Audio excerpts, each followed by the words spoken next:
Conservative host Candace Owens calls for US to invade Australia to free people from tyranny. Okay, tell me more, Candace. A US commentator has gone on a tirade against Australia's tyrannical COVID restrictions and suggested the US should send in troops. You are off your head. Should invade Australia to liberate Australians from tyrannical COVID restrictions, likening the country to the early stages of dictatorship under Hababa or Stada. Dailywire host Candace Owens made the provocative comments in her Tuesday show, saying that her husband has family members in Australia. Oh, so that makes you Australian now. One of whom recently shared that the mental state of everyone around her was in steep decline. Well, that is 100%. We know that for fact. That a lot of over Australia's mental health call centers have been overwhelmed. The most lockdown city in the world, Melbourne, and even in New South Wales, in here, Sydney, when we had a 4 months lockdown, there was a lot of calls. So yeah, she's not wrong there. But everyone's literally yesterday, people can go outside if you're double vaxxed. So she shared with him a message that she had received from a friend of hers, a woman who lives in Queensland. Dan, you're in Queensland. You're free. You're not in Victoria or New South Wales. Jesus. But you do have Anastasia Palaszczuk as a premier, so that is a minus. It's a list of the COVID rules that Australian citizens are being made to follow. As I read this, I want you to close your eyes and imagine this was your life. I don't have to. And what your mental state would be like if you were being made to abide by these rules. Okay, let's take her mental test. Owens then reads off a long list of COVID restrictions that have been in place at various times during the pandemic, like including household visitor limits. Yeah, that's true. Funeral caps. I felt that personally. I wasn't allowed to go to my aunt's funeral. That was pretty hard. QR code check-ins literally everywhere, including toilets. Maybe. I don't know about including toilets, but QR codes are everywhere where you have to go into places. Curfews and travel restrictions. Curfews 100%, travel restrictions 100%. Yes. There are helicopters patrolling the skies.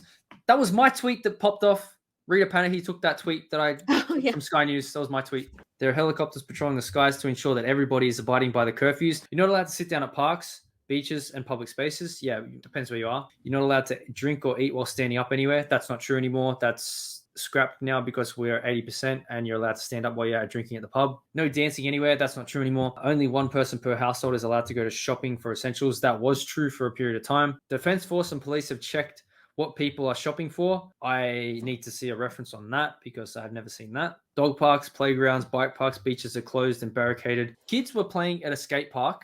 And you know where the pipe goes up and over? Mm-hmm. They put a concrete block in the middle so you couldn't go over the jump. So they was trying to stop kids from playing in a park. Beaches were closed. A lot of people were still on the beaches though. Mask wearing is required when outside, even if you're alone. Not anymore. Owen said the thing that shocked her the most was people locked out of their own states. Now that did happen because they shut down the border at 11:59 one night and no one was allowed to go back. They literally stopped people at the border. They said, no, you got to go turn around, go to a hotel. Owens then questioned why America shouldn't invade Australia like Afghanistan. Why are you comparing Australia to Afghanistan?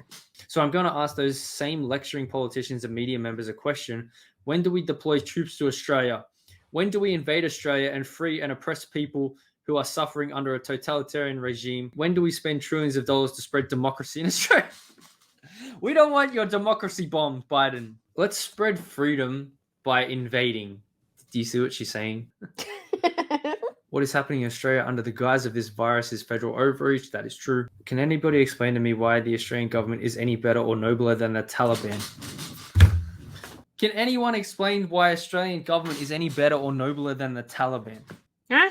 Are you fucking insane? See, I can't say much on this because I don't live in Australia. But go off, Lyndon. The fucking Taliban, the ones that are telling women they can't play sport, the one right here, volleyball player in Afghanistan had her fucking head cut off because the Taliban took over. Are you telling me the Australian government is same as fucking Taliban? Shut the fuck up. Terrible take. That's a bad take.